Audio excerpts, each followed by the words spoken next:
Герои нашего времени. Во Владикавказе сегодня отметили День героев России, уроженцев Северной Осетии. Мероприятие проходит 6-й год по инициативе Северо-Осетинского отделения Общероссийской общественной организации «Семья погибших защитников Отечества».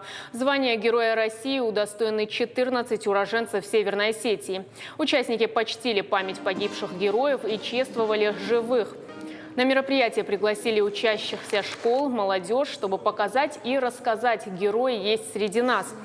На встрече говорили о подвигах, о важности сохранения памяти и передачи другим поколениям. Перед зрителями выступил военный оркестр «Честь России». Завершилась встреча просмотром фильма о войне. Осетии есть чем гордиться. Тем более мы своих детей воспитывали на подвигах наших героев, которые защитили и подарили мир всему миру, всей планете.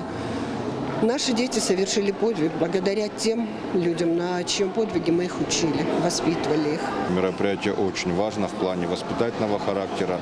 Конечно, хотелось бы, чтобы героические проявления не заканчивались трагично, но тем не менее, несмотря на то, что есть элемент грусти, мы все же гордимся нашими земляками.